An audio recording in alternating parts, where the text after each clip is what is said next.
Hey homies, what's up?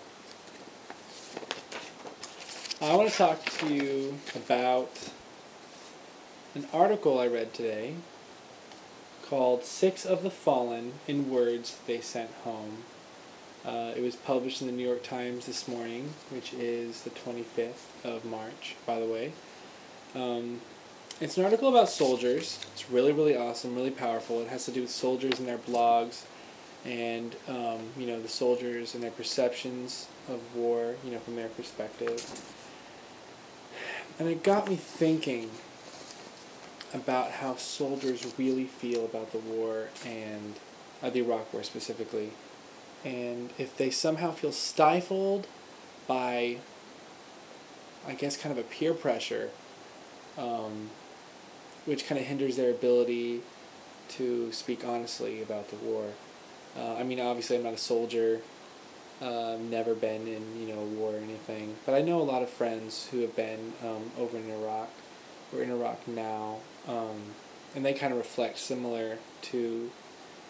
beliefs similar to this one guy named Sergeant Ryan Wood. He's 22, and he died in the war. I think he was in a Humvee and it drove over an IED and it blew up. Anyways, he writes in one of his MySpace blogs, he says, the title of the blog is, "To Tell the Story of Iraq is a Hard One." He says, "That feeling of total abandonment by a government and a country you used to love because politics are fighting this war, and it's a losing battle. We are the ones ultimately paying the price."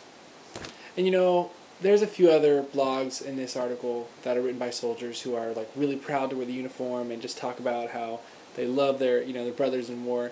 And I think this all has to do with the same thing. As in, there's this kind of loop where I think soldiers feel pressured by the fact that they're serving their country in a sacrificial way. It's a great thing.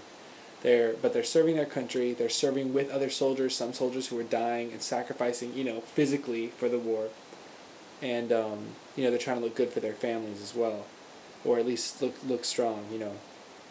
And so for a lot of these soldiers, unlike Ryan, who says he feels totally abandoned, and he later goes on to say why are we fighting the war?